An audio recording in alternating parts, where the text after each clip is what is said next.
سلام، من اسمم اردشیر هستش، معمارم. میخوام توی این ویدیو راجع به اصولی که در بازسازی بناهای قدیمی باید رعایت بکنیم باهاتون صحبت بکنم. بناهای قدیمی، خونه‌هایی که بیشتر از 15-20 سال عمر دارن، اینها استانداردهای متفاوتی هم از نظر سازه‌ای هم از نظر طراحی نسبت به ساختمان‌های مدرن دارن.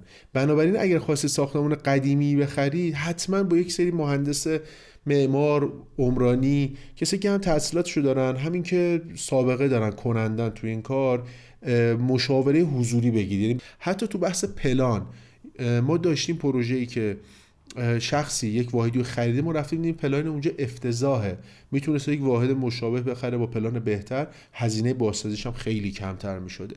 بنابراین هم از نظر پلان هم سازه و تأسیسات سعی کنید قبل از خرید مشورت بگیرید. این میتونه جلوتون بندازه توی هزینه ها و زمانی که میخواهید توی کارتون داشته باشید. حالا ما یک واحدی داریم، این واحد رو خریدیم یا انتخاب کردیم که میخوایم بازسازیش بکنیم. نوبت چیه؟ نوبت طراحیه. میخوایم طراحی بکنیم.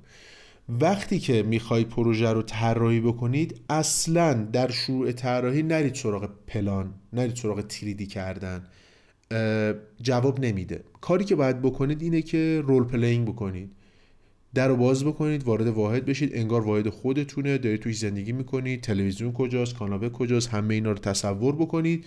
آشپزخونه چجوریه، سینک کجا قرار گرفته، چه دیدی داره به نشیمن یا پذیرایی، گاز کجاست، یخچال درش باز میشه، آیا دید داره از توی پذیرایی یا نه، اتاق خواب‌ها چجوریه، در ساعات مختلف برید ببینید نورگیر بودن خونه به چه شکله.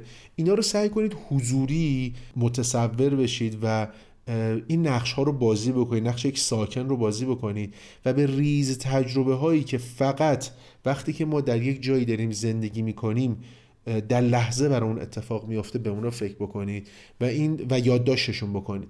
اینا بهتون کمک میکنه که دیزاین بسیار بهتری داشته باشید. اصلا تصورتون رو متفاوت میکنه نسبت به قبل از اینکه این کار رو انجام بدید. توی بحث طراحی خونه قدیمی اصلا سراغ پینترست نرید. پینترست نابود میکنه خونه‌تون رو.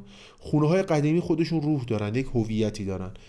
اون هویت درون خونه جاریه، اون انرژی افرادی که اونجا زندگی میکردن اونجا هست. شما میتونید از اون کمک بگیرید، اونجا رو بهتر بکنید، نه اینکه بیایم از بین ببریمش با مینیمال کردن و مدرنایز کردن فضا، روح خونه رو ازش بگیریم. معمولا این رویکردها موفق نیست. مثال رستوران ها و کافه هایی که ما بچه بودیم میرفتیم، کلی خاطره ازشون داریم و بعد از چند سال که میریم دکورش رو عوض کرده، دیزاینش رو عوض کرده و تمام خاطره ما رو کشته. مثلا اگه یک میز گردویی بوده که ما اونجا با میشستیم یه غذایی میخوردیم، حالا اون میز رو ورداشته مثلا های گلسش کرده یا مثلا آهنیش کرده، این دیگه اون نسبتی که ما با اون رستوران برقرار میکردیم دیگه از بین رفته و توی خونه این به شکل دیگه اتفاق میفته. اون فضاها کامرشیال، آدما میرن و میان، ولی توی خونه شکلش متفاوته. شما در پوزیشنی قرار دارید که با طراحی مدرن یک خونه قدیمی میتونید که هویت اون خونه رو نابود بکنید و افرادی که بعداً اون خونه رو تجربه میکنن همین احساسی که ما نسبت به این رستوران ها داریم رو نسبت به این خونه خواهند داشت. حالا طراحیمون رو داریم، میخوایم اجرا بکنیم. توی بحث اجرا برای تخمین زمان و هزینه، اول ویدیو گفتم هر چقدر خونه قدیمی تره، تلورانس برآوردی که ما میکنیم نسبت به هزینه یک پروژه میتونه بیشتر باشه.